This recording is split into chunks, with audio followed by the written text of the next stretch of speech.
మనసు దోచే ఇకబెన్న ఆర్ట్, ఆకట్టుకుంటున్న ఆకృతులు. పూర్తి వివరాలకు చదవండి రేపటి సాక్షి హైదరాబాద్ ఎడిషన్.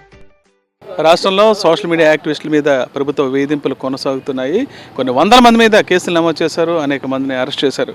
రాష్ట్రంలో కనీసం ఈ పరిస్థితి ఎలా ఉందంటే ఎఫ్ఐఆర్లు కూడా ఇచ్చే పరిస్థితి లేదు.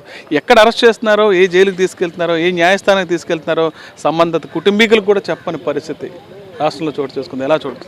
ఇప్పుడు ఒకటండి, ఒకే వ్యక్తి పైన ఎన్ని స్టేషన్లో కేసులు పెడతారని అడుగుతున్నా.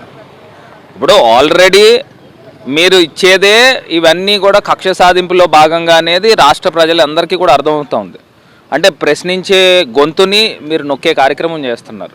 ఒక అంశము, గతంలో మీరు ప్రతిపక్షంలో ఉన్నప్పుడు ఇప్పుడు సాక్షాత్తు స్పీకర్గా పనిచేసిన వ్యక్తి చెత్త మీద పన్నేస్తారు, చెత్తనా కొడక అని మాట్లాడిన మాట ఆయన కాదా అని అడుగుతా ఉన్నా. ఇదే అచ్చెన్నాయుడు గారు పోలీసుల పైన ఏ రకంగా బండబూతులు, అది మనం ఉచ్చరించలేం కూడా, ఇంత దుర్భాషలను మాట్లాడారు, ఇంత దారుణమైన మాటలు మాట్లాడి ఇప్పుడు ఒక ఫేక్ అకౌంట్లు కూడా కొన్ని క్రియేట్ చేశారు. ఫేక్ అకౌంట్లు కూడా కొన్ని క్రియేట్ చేసి అవి తీసుకొచ్చి వైఎస్ఆర్ కాంగ్రెస్ పార్టీ తరపున చేశారని చెప్పేసి ఈ అబద్ధాలు కూడా మాట్లాడిన అంశాలు వాస్తవం కాదా? మరి ఈ రకంగా ప్రశ్నించే గొంతులు, నిజంగా మీరు సూపర్ 6 అన్నారండి, మేము అడిగితే తప్పేంటండి? రాష్ట్ర ప్రజలు అడిగితే తప్పేంటండి? మీరు సూపర్ 6 ఇవ్వాలి కదా. ఇప్పుడు ఆల్రెడీ పిల్లలు స్కూల్కి వెళ్తున్నారు కదా, కాలేజీలకు వెళ్తున్నారు కదా, మరి ఫీజులు కట్టాలి కదా. మీరు సూపర్ 6 అనే అంశం ఎందుకు ఎత్తారు? మీరు అదేవిధంగా మహిళలకి 18 ఏళ్ళు దాటిన ప్రతి మహిళకి 1500 రూపాయలు ఇస్తానని చెప్పిన వ్యక్తి చంద్రబాబు నాయుడు గారు కాదా? మరి ఈ అంశాలు అన్నిటి గురించి మేము మాట్లాడతాం. మీరు బడ్జెట్లో దానికి సంబంధించిన బడ్జెట్లు అందులో మీరు పేర్కొన్నారా? ఆ బడ్జెట్ కేటాయించారా? ఎలకేట్ చేశారా? లేదు. అంటే ఇది ముందస్తు ఎవరైనా మాట్లాడితే వీళ్ళని జైల్లో పెట్టాలనే కార్యక్రమం చేస్తూ ఉన్నారు. మీరు ఎంతకాలం ఇలా తొక్కుతారు?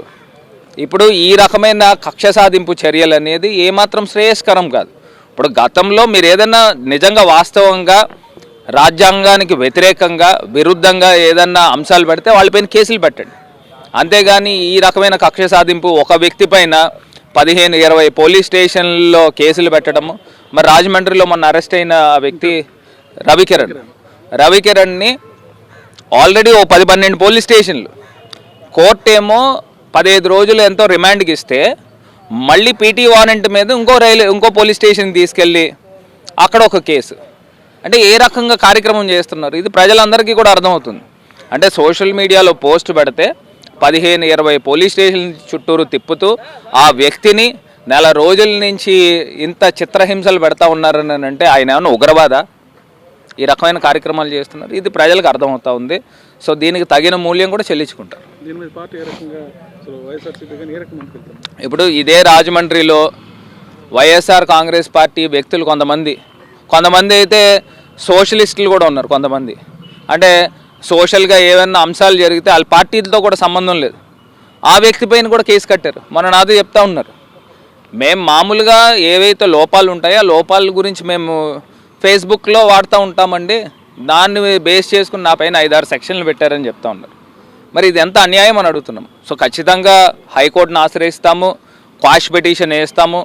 ఈ రకమైన అంశాలు అన్నిటి గురించి కూడా వైఎస్ఆర్ కాంగ్రెస్ పార్టీ కొంత శ్రేణులందరినీ కూడా సిద్ధం చేశారు. అడ్వకేట్స్ అంతా కూడా ఉన్నాము. ఎవరు కూడా అధైర్యపడద్దని ఈ సందర్భంగా తెలియపరుస్తాం. సోషల్ మీడియా యాక్టివిస్టుల మీద ప్రభుత్వం చేస్తున్న ఈ వేధింపులు ఏవైతే ఉన్నాయో ఖచ్చితంగా వైఎస్ఆర్సీపీ వాటిని అడ్డుకుంటుందని, ప్రస్తుతానికి ఈ విషయం అయితే ఇప్పటికీ ప్రజలకు చాలా వరకు అర్థమైందని, కక్ష సాధింపు అనేది కొనసాగితే ఎట్టి పరిస్థితుల్లో అది ఎవరికి మంచిది కాదని, ఇప్పుడు ఉన్న ప్రభుత్వ తీరును మార్చుకోవాలని మార్గన్ భారత్ చెప్తున్నారు. రాజమండ్రి నుంచి హరీష్ ఫర్ సాక్షి న్యూస్.